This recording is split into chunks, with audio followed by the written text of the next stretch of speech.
नमस्कार दोस्तों, India news के डिजिटल प्लेटफॉर्म पर आपका स्वागत है। मैं अभिषेक सिंह। चार धाम यात्रा की शुरुआत होने जा रही है, रजिस्ट्रेशन फॉर्म भरे जा रहे हैं और बड़ी तादाद में लोगों के मन में उत्साह है।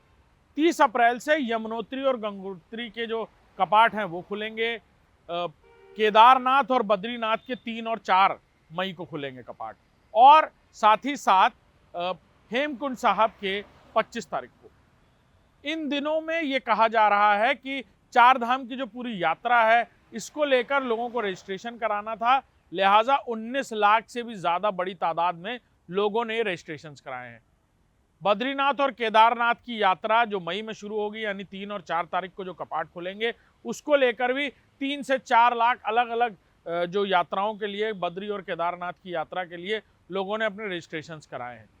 वहीं कुल मिला के कहा जाए तो पूरी चार धाम यात्रा के लिए 19 लाख से ज़्यादा रजिस्ट्रेशन फॉर्म्स भरे गए हैं और लोगों ने उत्साह दिखाया। उम्मीद ये भी की जा रही है कि ये तादाद और भी बढ़ सकती है। चार धाम यात्रा की पवित्रता को लेकर अगर बात कहें या पौराणिकता को लेकर बात कहें तो पौराणिक काल से ये चार धाम यात्रा होती आ रही है और इन चारों धामों से पुण्य प्राप्त करके लोगों का ये मानना है कि लोग शांति की तरफ आगे बढ़ते हैं,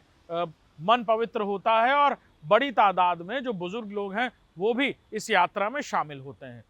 खासतौर पर सुरक्षा के दृष्टिकोण हो या फिर चार धाम यात्रा को अगर मौसम से जोड़कर देखा जाए तो सभी जो चार धाम हैं वो ऊंचाई के स्थान पर हैं, यानी पहाड़ों के स्थान पर हैं, लिहाजा वहाँ सुरक्षा के दृष्टिकोण से लैंडस्लाइड और इन सारी बातों को ध्यान में रखते हुए अलग अलग समय पर ये कपाट खोले जाते हैं जब यात्रा की शुरुआत होती है। 30 तारीख से चार धाम यात्रा की शुरुआत हो रही है, जब यमुनोत्री और गंगोत्री के कपाट खोले जाएंगे और वहां से लोग इस पूरी चार धाम यात्रा में शामिल होते नजर आएंगे बड़ी तादाद में। उम्मीद ये भी की जा रही है कि हर साल की तरह इस बार भी ना सिर्फ प्रदेश से, देश से, बल्कि दुनिया भर से लोग इस चार धाम यात्रा में शामिल होने के लिए पहुंचेंगे। लंबे रास्ते और साथ ही साथ चढ़ाई के रास्तों को पार करने के लिए इस चार धाम यात्रा में अब कई सारी सुविधाओं को भी साथ में जोड़ा गया है, पर्यटन विभाग की तरफ से, उत्तराखंड सरकार की तरफ से, और साथ ही साथ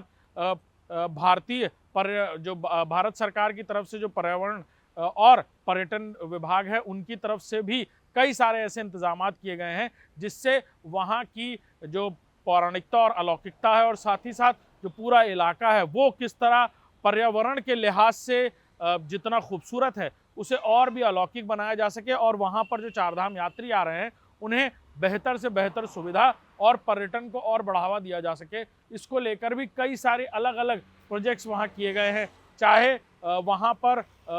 हाई राइज जो पॉइंट्स हैं वो तैयार किए गए हों या फिर अलग अलग तरीके के वाटर स्पोर्ट्स हो, और इसके अलावा कई सारे ऐसे भी इंतज़ाम जिससे जो बुजुर्ग लोग हैं वो वहाँ पहुँचे तो उनको सुगमता हो, यानी गाड़ियों का भी इंतज़ाम किया गया है जो चारधाम यात्रियों को ऊपर तक जाकर, यानी पहाड़ी क्षेत्र में जहाँ चढ़ान कठिन होती है वहाँ पर जाकर दर्शन करा पाएंगे। नमस्कार।